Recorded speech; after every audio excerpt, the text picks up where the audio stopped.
Magandang umaga po sa inyong lahat, lalo na sa aking mga kabarya at kapwa kolektor. Sa lahat ng senior citizen at mga silent viewer, maging sa mga kaibigan natin dyan, magandang umaga po.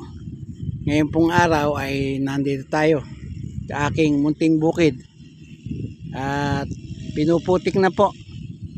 Yan, nakikita nyo, pinuputik na yung aking bukid. Ayun po yung nagpuputik, nandun na po sa malayo. Yan, pinuputik na po at mainam ho yan dahil sa isang linggo baka ho kami ay magtanim na o magsabog ng aming palay.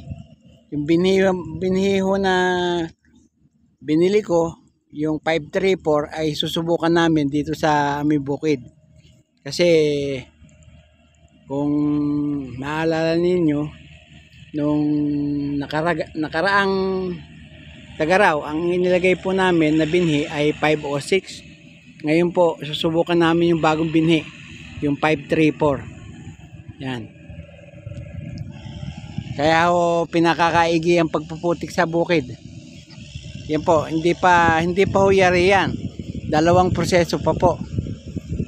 Ang susunod po niyan ay halang o basag muna. Yan. Pero kung pino na yung lupa, palagay ko konti na lang ang mababasag diyan. Kaya ho sa sinabing basag, kasi pag may tiningkal na lupa, pag dinaanan ng suyod, mababasag po yun at magiging ganyan. Kaya na ng itsura. Tapos po, ang susunod, hahalangin po para po mapatag yung lupa. Yung mga lupa na yan, mawawala po yung kanal-kanal na nakikita nyo. Ganyan, mapapatag po yan.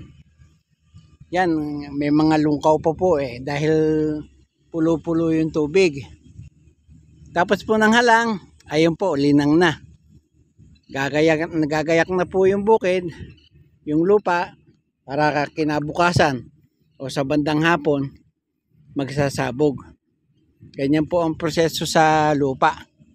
Yan. Nakita nyo naman yung aking mga mangga. Yan.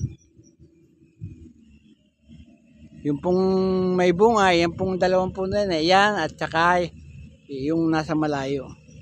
Mamaya po ay bibidyo ko ng panibago yung bunga ng aking mangga. Ito munang pagpuputik sa aking bukid ang binibidyohan ko para makita ninyo yung proseso, yung talagang proseso ng pagbubukid. Ayan po. Yan po yung makina. Kung tawagin po yan, roto. Nung pong nakaraan, stable po yun. Walang tubig kaya stable po ang binanat. Ngayong may tubig na, yung rotovator. Yan. Yan po ang proseso. Mamaya po ay kukunan ko na rin po yung kabilang panig kapag inuumpisa ng rotohin. Yan po.